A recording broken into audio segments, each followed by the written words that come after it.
Shalom, selamat malam Jemaat GKI Harapan Indah yang terkasih. Dimanapun saudara saat ini berada, kita bersyukur karena malam hari ini kita boleh bersama mengikuti Rema. Saudara-saudara, malam hari ini kita akan merenungkan satu bagian firman Tuhan yang terambil dari Wahyu pasal 16 ayat 15. Akan saya bacakan bagi setiap kita, Wahyu 16 ayat 15.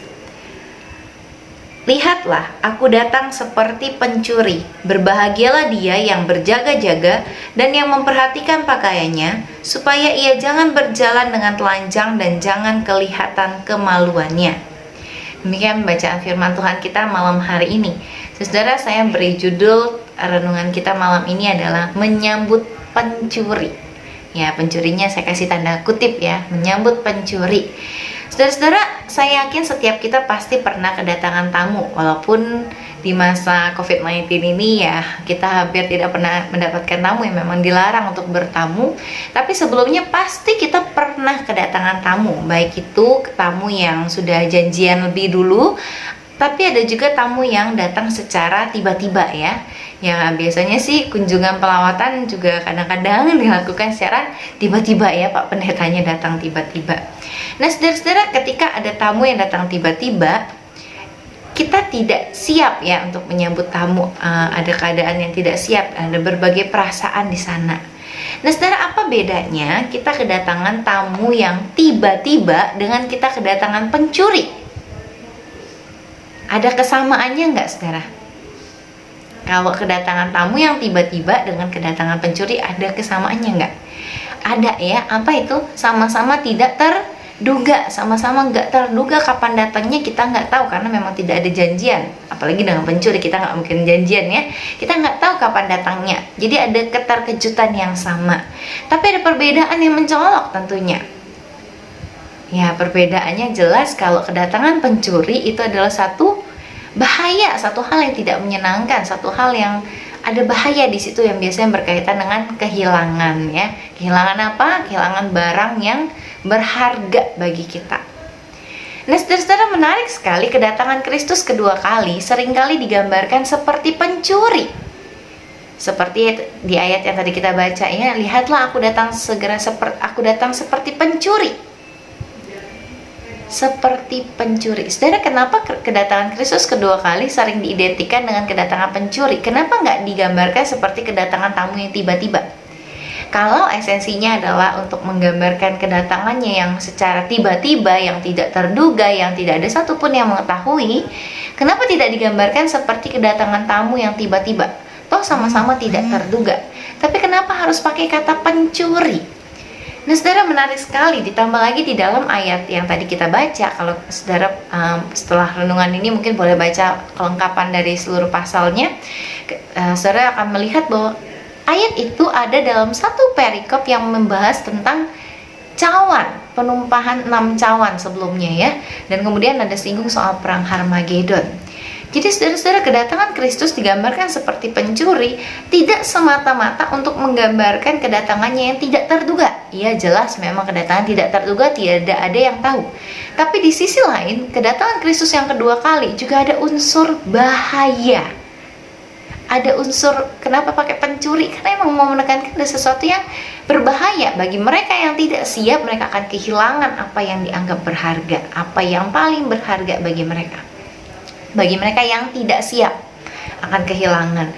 Ada satu bahaya yang digambarkan dalam perikop ini sebagai satu perang Harmagedon, perang akhir melawan kuasa kegelapan ya, yang disebut perang akhir Harmagedon. Walaupun jelas siapa pemenangnya, tapi bagi siapa yang tidak berjaga-jaga, bagi siapa yang tidak siap akan kedatangan Kristus yang kedua kali, dia akan kehilangan apa yang berharga. Apa itu? Kesempatan untuk beroleh hidup kekal bersama dengan Tuhan.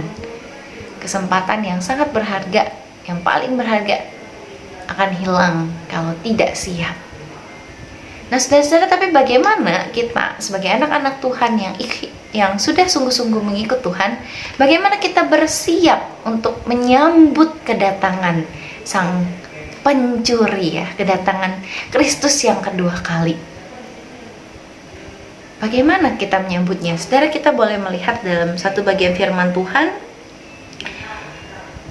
Di dalam Efesus pasal yang ke-6 ayat 14 sampai 18 akan saya bacakan bagi setiap kita. Efesus 6 ayat 14 sampai 18.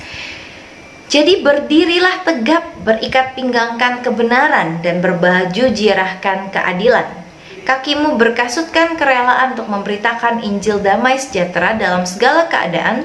Pergunakanlah perisai iman, sebab dengan perisai itu kamu akan dapat memadamkan semua panah api dari si jahat. Dan terimalah ketopong keselamatan dan pedang roh, yaitu firman Allah, dalam segala doa dan permohonan. Berdoalah setiap waktu di dalam roh dan berjaga-jagalah di dalam doamu itu dengan permohonan yang tak putus-putusnya untuk segala orang kudus. Ya saudara, intinya dari ayat ini adalah bagaimana kita menyiapkan diri menyambut kedatangan Kristus yang kedua kali. Tentu dengan hidup berdasarkan kebenaran, hidup berdasarkan iman yang kita percayai. Saudara, percaya kepada Kristus tidak hanya berbicara soal keselamatan kita, oh pasti masuk surga. Tidak hanya berbicara soal itu. Percaya kepada Kristus harus diwujudkan dalam kehidupan kita yang beriman. Nah, kehidupan yang beriman, kehidupan yang berdasarkan kebenaran firman Tuhan, itulah kehidupan yang nanti membawa kita untuk siap sedia menyambut kedatangan Kristus kedua kali, dan juga siap sedia untuk siap berperang menghadapi kuasa si jahat. Jadi saudara, ada dua hal ya, kedatangan Kristus kedua kali tentu tidak terduga, oleh karena itu kita harus siap sedia. Tapi yang kedua juga ada bahaya, yang berarti kita harus siap berperang. Selain siap sedia, kita harus siap berperang melawan kuasa kegelapan. Dengan apa? Dengan hidup dalam kebenaran sesuai dengan iman kita, dengan hidup berdasarkan firman Tuhan. Bukan hidup yang sempurna, karena tidak akan bisa kita hidup sempurna, tapi hidup yang berdasarkan firman Tuhan. Artinya di dalam hidup kita ini kita berjuang untuk melakukan kebenaran firman yang kita baca. Jelas saudara, orang yang bisa berjuang melakukan kebenaran firman adalah mereka yang berjuang juga untuk membaca dan merenungkan firman setiap hari. Kalau tidak pernah baca, tidak pernah merenungkan firman, hanya dengar-dengar sesekali, hanya dengar kalau kebaktian minggu doang, itu pun setengah hati, jelas kita nggak akan mungkin bisa berjuang untuk hidup dalam kebenaran firman. Tapi orang yang bisa berjuang hidup dalam kebenaran firman adalah mereka yang setia, yang juga berjuang untuk membaca dan merenungkan firman Tuhan setiap hari, sehingga terus mengasah diri, terus mau belajar untuk hidup berdasarkan kebenaran, hidup berdasarkan apa yang kita baca, yang kita pelajari dari firman Tuhan. Dan orang-orang demikianlah yang siap menyambut kedatangan Kristus dan siap berperang melawan kuasa kegelapan. Karena jelas sekali saudara, menuju harinya nanti kuasa kegelapan itu akan semakin nyata. Peperangan rohani kita akan semakin nyata. Saudara, hari-hari ini mungkin kita banyak disibukkan dengan ya keadaan sekitar kita ya, yang kita lihat secara fisik. Oh, keadaan yang ada dengan virus corona yang menyebar. Wah, banyak orang ketakutan, bahkan banyak yang juga meramalkan akan akhir zaman ya, di masa-masa seperti ini. Tapi saudara, jauh lebih daripada itu, daripada apa yang kita lihat, daripada keadaan sekitar kita, bagaimana dengan peperangan spiritual kita? Apakah kita selalu waspada untuk memupuk iman kita, untuk memberi makan kerohanian kita, sehingga kita siap sedia berperang melawan kuasa si jahat dalam menyambut hari kedatangan Tuhan nantinya, yang kita nggak tahu kapan. Oleh karena itu saudara, malam hari ini kita mau mengambil waktu, kita mau berdoa di hadapan Tuhan. Kita tahu mungkin ada begitu banyak pergumulan yang terjadi dalam hidup kita, yang akhirnya membuat seluruh fokus waktu kita kayaknya habis mikirin pergumulan sehari-hari di tengah-tengah kondisi yang tidak menentu ini. Tapi satu hal yang pasti saudara, di minggu-minggu ini kita selalu diingatkan akan kedatangan Kristus yang kedua kali. Jangan sampai kita lengah karena pergumulan yang berat, karena kelelahan fisik, karena kelelahan secara mental. Akhirnya kita jadi lelah juga secara spiritual, kita jadi lengah, kita jadi tidak memikirkan lagi kebutuhan spiritual kita, kita tidak memikirkan lagi peperangan kita dengan si jahat. Oleh karena itu saudara, malam hari ini mari kita mau berdoa untuk kesehatan spiritual kita masing-masing, untuk bagaimana relasi kita dengan Tuhan. Satu hal yang paling mendasar dalam kehidupan orang percaya adalah relasi kita dengan Kristus. Bukan soal ibadah kita, bukan soal persembahan kita, tapi relasi kita dengan Kristus yang menjadi satu hal yang mendasar dalam kehidupan kita. Mari kita akan berdoa secara khusus untuk hal ini. Kita berdoa agar kita boleh siap sedia kapanpun Tuhan datang. Kita selalu siap sedia karena kita memperhatikan kesehatan spiritual kita, memperhatikan kebutuhan spiritual kita, memberi makan kerohanian kita, sehingga kita tidak lengah dengan kuasa si jahat. Yang dikatakan di dalam Wahyu tadi, jangan sampai kita telanjang ya, sampai kelihatan kemaluannya. Mari saudara-saudara, kita mau masuk dalam doa. Bapa, kami datang hadapan-Mu ya Tuhan, kami berdoa, kami menyerahkan setiap diri kami ke dalam tangan Tuhan. Tuhan, kami bersyukur di minggu-minggu ini, hari-hari belakangan ini kami selalu diingatkan lewat ibadah minggu, lewat rema setiap harinya. Kami diingatkan akan kedatangan Kristus yang kedua kali. Kami tahu Tuhan, dalam kehidupan kami sehari-hari ada begitu banyak hal yang bisa mengalihkan fokus kami, yang begitu menyedot tenaga dan seluruh fokus kehidupan kami, sehingga kami jarang sekali mungkin memikirkan tentang kedatangan Kristus. Tuhan, ampuni kami jikalau kami seringkali hidup berdasarkan apa yang kami mau, apa yang kami tahu. Kalau kami selama ini hidup mengandalkan kekuatan kami untuk berjuang menghadapi pergumulan kami hari demi hari, ampuni kami ya Bapa. Dan Tuhan, malam hari ini kami rindu Tuhan boleh jamah setiap kami, agar kami boleh kembali memperhatikan kesehatan spiritual kami, agar kami kembali boleh memperhatikan relasi kami dengan Tuhan. Karena itulah kunci daripada kesiapan kami menyambut kedatangan Tuhan yang kedua kali, kunci daripada kesiapan kami untuk berperang melawan kuasa si jahat dengan perisai iman di dalam relasi kami dengan Tuhan yang kami bangun.